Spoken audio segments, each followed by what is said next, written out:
माझं एक स्वप्न आहे की बार्शी केशर हा ब्रँड बाहेर काढायचा आपण, आणि ह्या बार्शी केशर असा ब्रँड आपण बाहेर काढू की ह्याची इतकी चव छानपैकी आहे.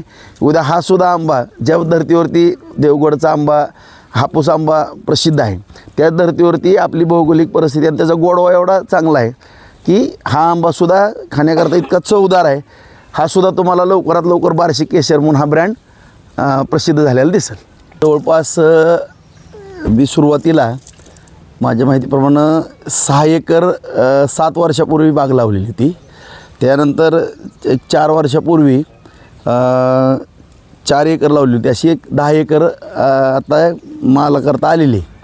मग त्यापैकी आता जवळपास 3000 झाडं माझी या ठिकाणी उपलब्ध आहेत. काही 7 वर्षाची आणि काही 4 वर्षाची आहेत. उर्वरित आणखीन 30 एकरची लागवड मी केलेली आहे. काही आता 3 वर्ष पूर्ण झालेली आहेत आणि काही याला 2 वर्ष पूर्ण झालेली. असे सगळं टोटल जर क्षेत्र पाहिलं तर 40 एकरचं क्षेत्र केशर आंब्याचं या ठिकाणी लागवडी खाल्लेलं आहे माझ्या कुटुंबियाचं.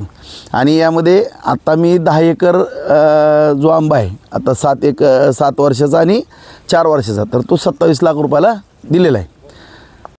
भागामध्ये परिणाम त्याला पण पूरक परिस्थिती होती. मग त्याच्यामुळं आपला हा शेतकरी आता केशर आंब्याकडं वळू लागलेला आहे. कारण ह्याला साधारण नोव्हेंबरच्या दरम्यान मोहर नोव्हेंबर डिसेंबरमध्ये सगळी प्रक्रिया पूर्ण होते.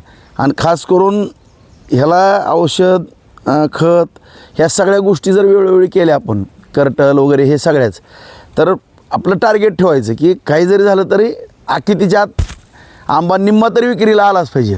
अशा पद्धतीनं जर आपण धोरण ठेवलं तर नक्कीच हे आंबा उत्पादन आपल्याला चांगल्या पद्धतीने परवडणार आहे. आणि माझ्या माहितीप्रमाणे 3,500 ते 4,000 एकर आपल्या तालुक्यामध्ये, त्याच्याहून अधिक असेल, पण जे काय आमच्या अंदाजे आहेत आंबा उत्पादक शेतकऱ्यांचा मध्यंतरी पण मी बैठक घेतली होती, तर एक 4,000 एकरच्या दरम्यान मला प्राथमिक क्षेत्र दिसून येतं. त्याच्यापेक्षा थोडंफार एक 500-1000 एकर जास्त असेल. पण या ठिकाणी केशर आंबा लागवड करण्याकरता कुठली अडचण नाही असं माझा तर अनुभव आणि माझं मत आहे. कारण आता 10 एकरमध्ये 27 लाखाला दिलं, साधारण 2,70,000 रुपयाचा ॲव्हरेज, एकरी 50,000 रुपये खर्च हा येतोच. मजुरी, पाणी, औषध, खत हे सगळं 50,000 रुपये. आणि कुठलं असं पीक आहे की 50,000 तर सुखासमाधानानं मिळतात. त्यामुळं आता 2 लाख रुपयाचं प्रॉफिट इथं दिसतं आहे आम्हाला, 2,20,000. परंतु या ठिकाणी मी असं वाईटात वाईट विचार करतो की जरी काही थोडंफार कमी झालं, एखादं लाख रुपये जरी इकरी मिळालं तरी ह्याच्यामध्ये समाधान मानणाऱ्यापैकी मी आहे. त्याच्यामुळं केशर आंब्याचं जी भौगोलिक परिस्थिती आपली, सगळे गोडवा वगैरे तो अत्यंत चांगल्या पद्धतीचा आहे. आता पिकल्यानंतर तुम्हाला पण मी टेस्ट म्हणून देतो. इतकी गोडी आहे आंब्याची की खरोखर खाण्याकरता चांगला. आणि माझं व्यक्तिगत मत आहे की आपल्या बार्शीतील पण तरुण शेतकरी मुलांनी वडीलधाऱ्यांचं मार्गदर्शन घेऊन आंबा लागवड करायला हरकत नाही. त्याचबरोबर द्राक्षाची पण लागवड करायला काही हरकत नाही, बोराची लागवड करायला हरकत नाही. कारण द्राक्षाच्या बाबतीमध्ये सुद्धा आता मनुक्याचा जो विषय आहे तो वैरागला आणि बार्शीला आपण कोल्ड स्टोरेज केलेले आहेत. आणि मूळ एक जुनं कोल्ड स्टोरेज, त्याला पण आपण चांगली सोय करून कोल्ड स्टोरेज त्या ठिकाणी करतो आहे मनुके ठेवण्याकरता. त्यामुळं आपल्या बार्शीमध्ये जर सोय होत असेल तर या ठिकाणी ह्या पिकांकडं वळणं माझ्या दृष्टीनं योग्य आहे. कारण 15,000 एकरच्या पुढं आपली द्राक्षाची पण लागवड आहे. क्लोन वगैरे जातीचे माणिकचमन आपण मनुके तयार करतो. तर त्याच्यावरती सुद्धा आता मी फार त्याचा अभ्यास केलेला आहे. आणि त्याच्यावरती स्वतः आणखीनही काही माझ्या माहितीप्रमाणे 15 ग्रेडिंग मशीन वैराग भागामध्ये आहेत.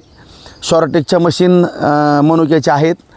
त्याच धर्तीवरती आपल्या बार्शीमध्ये सुद्धा ह्या भागामध्ये ग्रेडिंग मशीन आणि आपण शॉर्टेक्स मशीन त्या ठिकाणी करतो आहे. आणि कोल्ड स्टोरेज तर बाजार समितीचे आहेतच, आणि खाजगी आपलं सुद्धा करतो आहे या ठिकाणी माझ्या कंपनीचं. त्यामुळं मनुके उत्पादन द्राक्षापासून आणि आंबा ह्या लागवडीवरती फोकस जास्त जर झाला तर उत्पादनामध्ये नक्कीच वाढ होणार आहे. कारण आता पाहतो आहे आपण मनुक्याला सुद्धा माझ्या माहितीप्रमाणे 300-400 रुपये, पण हा भाव पुढं भविष्यात राहील असं मी सांगत नाही. कारण उत्पादन कमी होतं हे मी समजू शकतो. परंतु वाईटात वाईट 5 टन तरी क्लोनचा किंवा माणिकचमनचा मनुका आपल्याकडे तयार होतो. कारण माझ्याकडे मोठ्या प्रमाणामध्ये बाग होती, परंतु दुर्दैवानं परत मला वेळ मिळत नसायचा. त्याच्यामुळं मी थोडी काढून टाकली होती. आणखी नवीन आत्ता माझी लागवड द्राक्षाची सुद्धा होती, क्लोन जातीचे आणि माणिकचमनचे मनुक्याचे द्राक्षे मी पण लावतो. आणि सगळ्या मनुके बनवण्याची शेड वगैरे सगळी सोय त्या ठिकाणी आपण करतो आहे. अशा रीतीनं सगळ्या बहुतांशी शेतकऱ्यांनी 15,000 एकरच्या पुढं आपली लागवड माझ्या अंदाजे बार्शीमध्ये आहे. ह्याच्यावरती आणखीन जास्तीत जास्त जर फोकस केला तर ती पण भौगोलिक परिस्थिती आपल्याकडं चांगली आहे. आता बरेच जण म्हणतात की ह्याच्यात रिस्क आहे, त्याच्यात धोका आहे. ह्याच्यात धोका कशात नाही, धोका रस्त्यानं जाताना पण आहे. त्याच्यामुळं आपण जर सकाळपासून संध्याकाळपर्यंत एक बारकाईनं आताही पाहिलं, आता मी एवढा कुठाने करतो सगळ्या अख्ख्या तालुक्याचं राजकारण, जिल्ह्यामध्ये इकडं जा तिकडं जा, परंतु माझं आठवड्यातनं मी 3-4 वेळेस तरी शेतामध्ये येतो. आणि सकाळचा जो फिरण्याचा विषय असतो व्यायाम, त्या पिरियडमध्ये सुद्धा मला जर कधी जास्त लोड पडायला लागला तर मी सकाळी पण इकडे येतो फिरायला. आणि असं तरी आपण फिरतो सकाळी, त्यामुळं बागेत फिरल्यानंतर काय अडचण, उलटं चांगलं आहे शेतात फिरल्यानंतर, चांगला श्वास चांगला मिळतो, चांगला ऑक्सिजन मिळतो. त्याच्यामुळं या ठिकाणी एवढ्या घाई गडबडीमध्ये व्यापामध्ये सुद्धा आम्ही वेळ देऊ शकतो. त्याकरता जर प्रत्येक गोष्ट वेळच्या वेळेला केली आणि बारकाईने जर लक्ष दिलं तर मला वाटत नाही ह्याच्यामध्ये कुठला धोका आहे. कारण असंख्य कापशीचे शेतकरी आहेत, हिंगणीचे आहेत, डोराळ्याचे आहेत. आता मी सगळ्या गावांना जाऊन भेटी, त्या दिवशीच मी आता जरा बरीच टीका व्हायला लागली, दांडकेच घेऊन फिरतो म्हणून काय मी तुम्हाला बऱ्याच ठिकाणी नेलं नाही. परंतु ज्या ज्या ठिकाणी जातो ह्या सगळ्या शेतीविषयी त्या ठिकाणी चांगली परिस्थिती, चांगले आपले शेतकरी. आता कापशीला जर पाहिलं तर माझ्या माहितीप्रमाणे 90% शेतकऱ्यांच्या बँकेमध्ये ठेवी आहेत. 10%च कुठं तर चुकून एखादा दुसरा कर्ज घेतलं असं, पण सगळे द्राक्षावरती अवलंबून आहे तिथं. मग त्यांच्या का ठेवी झाल्या सगळ्यांच्या, त्यांना का परवडतं. जर स्वतः मन लावून केलं तर मला वाटत नाही काय धोका आणि काय अडचण आहे. तर धाडच, कारण शेवटी हो का 10 वर्षातनं 2-3 वर्षे वाईट येतच असतात, व्यापारात येतात, जीवनात येतात, सगळ्यात. आता आपण पाहतो की आपल्या भागामध्ये 10 वर्षातनं 2-3 वर्ष दुष्काळ असतो. ह्या सगळ्या गोष्टीचा विचार करून आपली पाण्याची उपलब्धता किती आहे फिक्स, दुष्काळ पडला तरी आपण किती आपली बाग जोपासू शकतो, ह्यावरती जास्त फोकस असणं गरजेचं आहे. आणि 10 गुंठ्याचं शेततळं, 30 मीटर बाय 30 मीटरचं जे शेततळ आहे ती सुद्धा संकल्पना आली, सामूहिक शेततळ्याची पण आलेली आहे.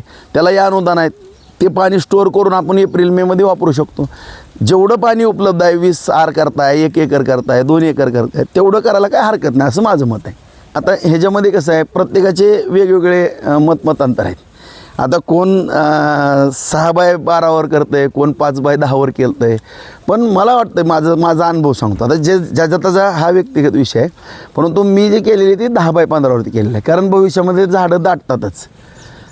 त्याच्यामुळं भविष्यामध्ये जर झाड जसं जसं मोठं होईल तसं त्याचं म्हणजे आंब्याचं उत्पादन पण वाढतं आहे. आता 25 किलो असेल तर पुढं दर वर्षाला ते वाढत. आणि माझ्या माहितीप्रमाणे ह्याचं नक्कीच 50 वर्षाच्या पुढं आयुष्य आहे ह्या केशर आंब्याचं. ही जरी असलं तरी 50. आणि काही आंबे मी पाहतो ना, फार जुने पण आंबे आपल्याला दिसून येतात. त्यामुळे आता ह्याचं नेमकं मला ठरवता येणार नाही आयुष्यमान, परंतु माझ्या अंदाजाने 40-50 वर्ष तर हे झाड टिकायला काय. आणि 40-50 वर्षाचं झाड होईस्तोवर एक झाड 400-500 किलो माल देईल ना. त्याच्यामुळं जर ही दाटायला लागली झाडं तर एखादं मधलं परत कट करून हे झाडं आपल्याला चांगलं उत्पादन देऊ शकतो. त्यामुळं प्रत्येकाची लावण्याची पद्धत वेगळी आहे. कोण 5x10, 6x12, आता मी 10x15वर लावलं आहे, ते मला योग्य वाटतं. आज तरी साधारण 4 किलो 4 आंबे 1 किलोत होतात. 12 आंबे आता थोडंफार मागं पुढं 100-200 ग्रॅम होतं आहे.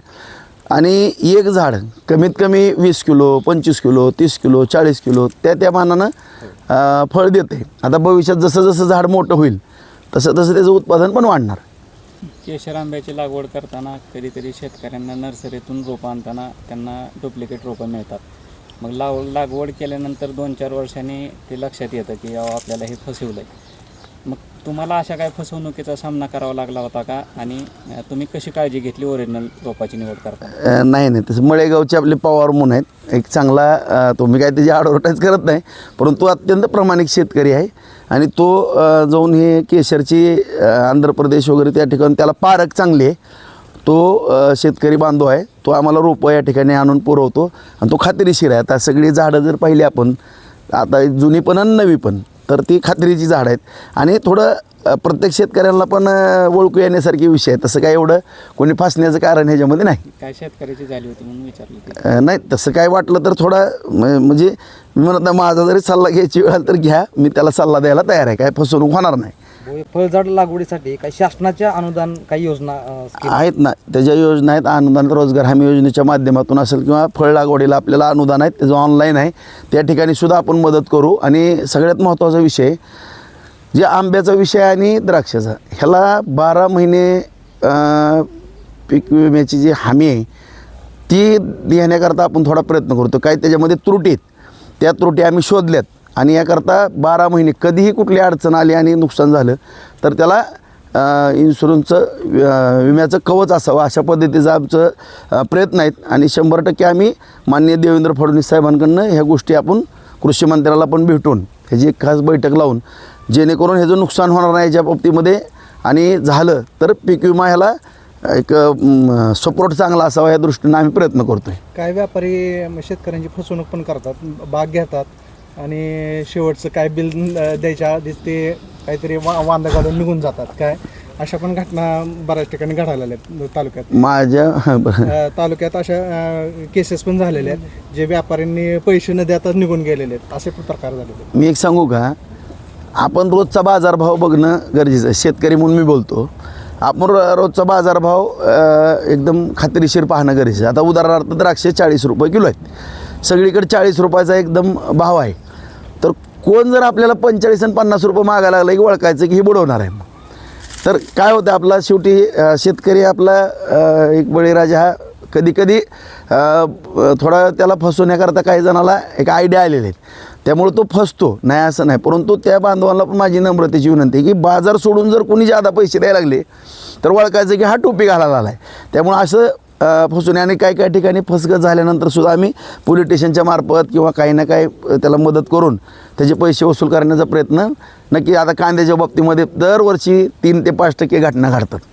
असा शेतात कांदा घ्यायला जातात, आता बाजारामध्ये भाव आता उदाहरणार्थ आता 11-12 रुपये पुरसंगीचा कांदा आहे, तर कोणीतरी 13.5-14 मागतात. हिथं 12 रुपये त्याला कसं 14 रुपयाने परवडणार आहे, तो टोपी घालायला झाला. त्याच्यामुळे त्या अशा जादा भाव देणाऱ्यापासून सावध राहायचं. कारण पहिल्या दिवशी तो रोख पैसे देतो, बाग घेतलेली असते आपली 8 दिवसात बाग उतरायला लागतात, त्याची काय एक 50 टन असेल, पहिल्या दिवशी 10 टन घेतो, रोख पैसे देतो, परत त्याच्या लेकराला खायला वेळेला मस्तमध्ये आणतो, जेवायला नेतो, हे करतो, असं गोड त्याला बुरळ पाडतो. आणि त्याच्यावरती एक असा विश्वास दाखवतो की मी किती तुमच्याकरता तुमच्या इन्वॉल्व झालो असं भासवण्याचं ते आयडियाच असते त्यांना, आणि तिथं फसायचं नाही कधी. तर असं कोणी जर भुरळ पाडायला आलं तर भुरळ पाडून घ्यायची ना, असं माझं मत आहे, माझा सल्ला आहे त्यांना.